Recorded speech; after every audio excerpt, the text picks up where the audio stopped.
Hi, I'm Miguel Paredes, and lately I've been feeling kind of obsessed with Pokemon fusions.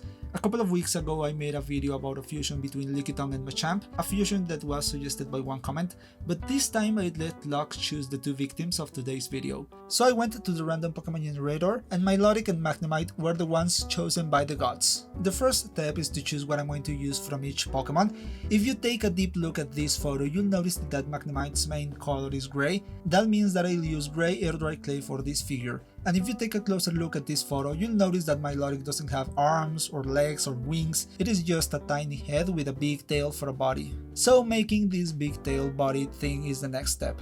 Which is easy, it's just a big worm. And to make it look somewhat dynamic, I'll give it some curves here and there, and before working on more details, I'll leave it drying for a day.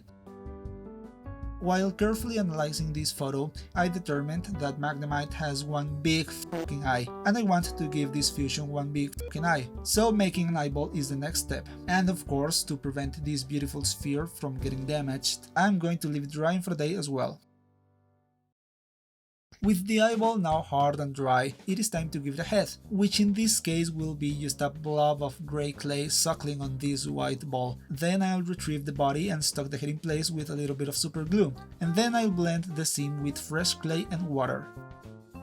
If we look closely at this photo again, we can see that half of Milotic's body is adorned with a red and blue design, which is convenient because Magnemite also has red and blue in its design. Now, I could paint this with the original Milotic colors, but I wanted to look a bit different because I'm unique and special, so I'll invert the colors. And I'm also gonna use a red that's closer to Magnemite's red and a blue that's closer to Magnemite's blue. Now looking back at this photo, we can see that Milotic has a bunch of fins on its tail, and it also has I don't know what this is, hair? Well, whatever it is time to make them. For this I flattened a bit of air dry clay until I get a thin sheet of clay, and while it dries I'll cut out the shape of the hair and fins from a piece of paper. Then I'll trace them on the hardened sheet of clay, and with that I can cut them out. You may have already noticed that these things don't look like Milotic's hair or the fins on its tail, and that's because I wanted to give them a more I don't know, like a more geometrical, technological, robotic look.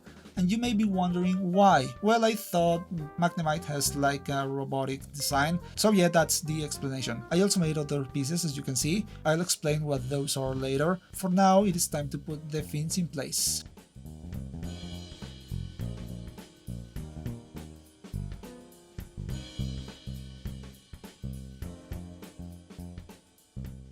I'm also gonna repaint the lines on the tail. I have painted them before, but they looked like they were painted by a dumb, weak baby. They were barely noticeable. And another thing I painted was the tiny little pupil. And with that, it is time to mix air dry clay with a little bit of blue paint. And you may be asking why? Well, considering that Milotic is a water type Pokemon, I thought that a water themed base made sense. And if you're wondering why I specifically choose blue paint instead of, let's say, brown paint, well, that's because, and hear me out, if you type water on Google, most of the images that appear are blue, and if I had used brown paint it would have looked like diarrhea. Or chocolate maybe, I don't know. I also wanted to give it like a twirly, weirdly kinda look, so I made a base, kinda like a base for the base, and on top of it I glued these clumps of water in like a twirly, weirdly kinda way. Then after blending the seams with clay and not blue water, it was time to glue the figure onto the base. Now, do you remember these little fuckers? Well, I painted them red and glued them on the back of the figure. I don't know why, I just thought they would look cool there. I also put these two things on top of its head. Why? Well, Milotic has a horn on top of its head, and I thought that these two things would look close to that, but now they don't, and I'm not gonna do anything about it, too late. The kinda hair thing also got a coat of blue, and then I glued them. And finally I made the antennae. This. Now I could have left the figure just like that, but I wanted to give it some electric effects, because Magnemite is an electric type Pokemon. Okay, and that's it! Don't forget to leave a like and subscribe and all that. See you next week. Bye!